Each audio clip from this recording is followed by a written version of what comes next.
Muy bien, muchas gracias por acompañarnos acá en A la Medida. Es miércoles de entrevista con Max Santa Cruz, a quien le damos la más cordial bienvenida, porque está aquí en estudio para compartir su experiencia y conocimientos desde la perspectiva política de lo que pasa en nuestra Guatemala. ¿Qué tal, Max? Muy buenas noches, Andy. Buenas noches, Fernando. Muchas gracias nuevamente por el espacio, como es en cada miércoles ya habitual. Agradezco el tener la oportunidad de entrar a sus hogares y espero que el análisis de hoy sea para iluminar y aclarar algunas dudas. Así es, Max, y es que hoy vamos a hablar acerca de esa encuesta de condiciones de vida, la ENCOVI 2023, que se ha presentado con unos datos bastante alarmantes. Quiero citar algunos. El 56% de la población vive en condiciones de pobreza. Eso es lo que dice la ENCOVI. ¿Qué hace que nuestro país, Max, no logre avanzar en cuanto al combate a la pobreza?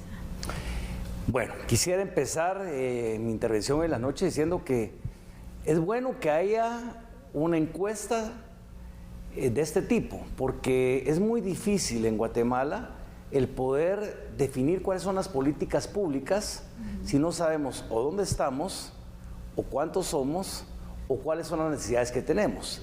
Si no tenemos esa información, es muy difícil hacerlo. Y no somos un país que precisamente tomamos la data como una herramienta útil para poder definir las políticas públicas. El último censo nos dejó dudas si realmente había incluido o había estado bien elaborado como para saber qué ha pasado a partir de ese entonces hasta la fecha. Y hay que decirlo, tristemente, estas encuestas o el mismo censo no han servido para el propósito que se busca. Sin duda hay que empezar por ello. Después, el censo o la encuesta actual de la que estamos hablando no refleja datos significativos que no conociéramos y que tristemente son el reflejo de una constante histórica que no se ha resuelto en los últimos 30, 40 años y que los indicadores siguen marcando que algo está fallando en el Estado y que no ha sido posible de combatir las causas estructurales de la pobreza y pobreza extrema. Muchas veces debido a la ineficiencia del propio Estado y la institucionalidad que es muy débil, o bien que es más recurrente y que es más señalado a la propia corrupción. Y en otros casos, que después vamos a analizarlo si ustedes quieren más adelante, debido a la propia ausencia del Estado en regiones en donde no es posible llegar por la dificultad territorial y geográfica, pero que lo que sucede ahí es realmente la tristeza. Dejamos en el abandono a gran parte y sectores muy vulnerables de la población guatemalteca, olvidándonos que también estas personas tienen necesidades tremendas. Muy bien, claro. Se explicaba en el anterior segmento el tema de la seguridad alimentaria como uno de los enormes flagelos que debería ser un tema de Estado en este país y que todavía no vemos con resultado alguno después de llevar por lo menos 20 años en las formulaciones de políticas y alguna institucionalidad que se dedica a esto y coordinación de esfuerzos, pero que no se ha trasladado en resultados efectivos o por lo menos como los guatemaltecos deseáramos.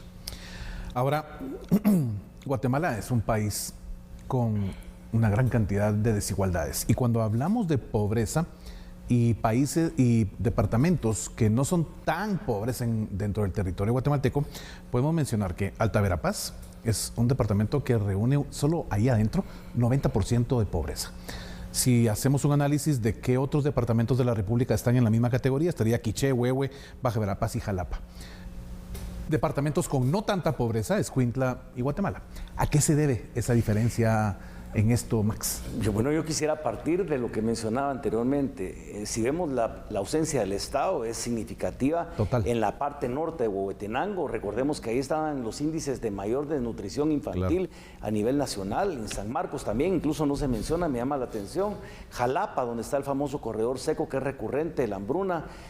Por supuesto, Alta Verapaz con los índices de maternidad infantil y de mortalidad infantil también es terrible. Y vemos en contraste a lo que podríamos llamar los departamentos del centro o el sur centro de la República, donde hay mejores condiciones de infraestructura, donde la presencia del Estado es más visible, donde es más fácil poder trasladar bienes y poder trasladar personas para poder brindar servicios. Ahí pareciera ser que la infraestructura es fundamental para mejorar las calidades de vida de los guatemaltecos. Por supuesto, no es la única herramienta para combatir la pobreza y pobreza extrema, hay muchas más.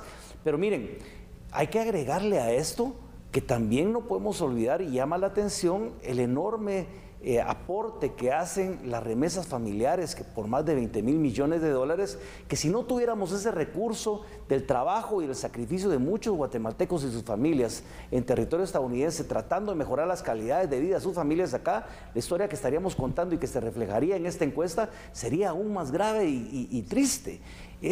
Tenemos que empezar a ver eso, o sea, no podemos seguir siendo un país exportador de migrantes y dependiendo de lo que ellos hagan para tratar de mantener el nivel de la macroeconomía en el país y con eso tratar desde las capacidades de cada uno de los migrantes combatir las causas de pobreza y pobreza extrema de sus propias familias.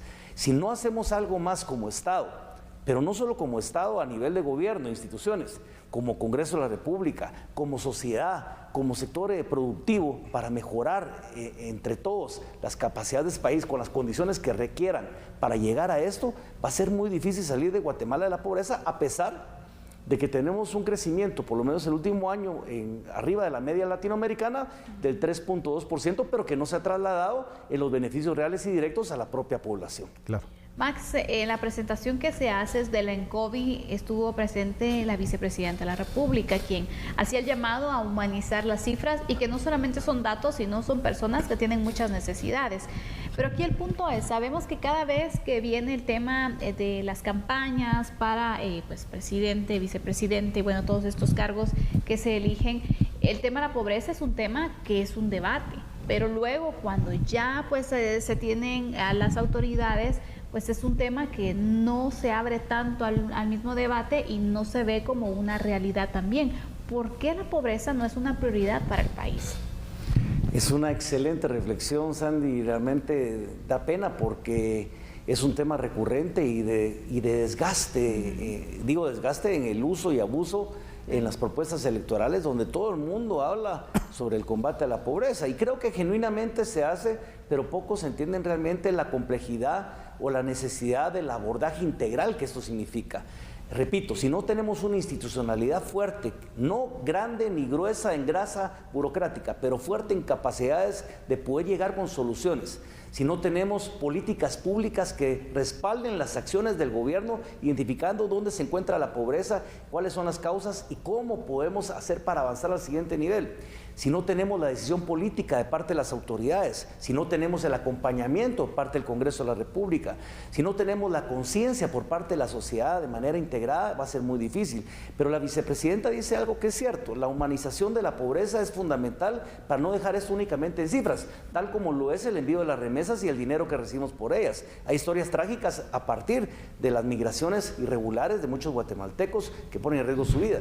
Y aparte de eso, pues la vicepresidenta tiene como su responsabilidad la atención del gabinete social y del gabinete económico. Es por ello que ella también, me imagino que de manera integral, abordará esto, que lo que uno espera como guatemalteco es que más allá del discurso se traduzca en acciones.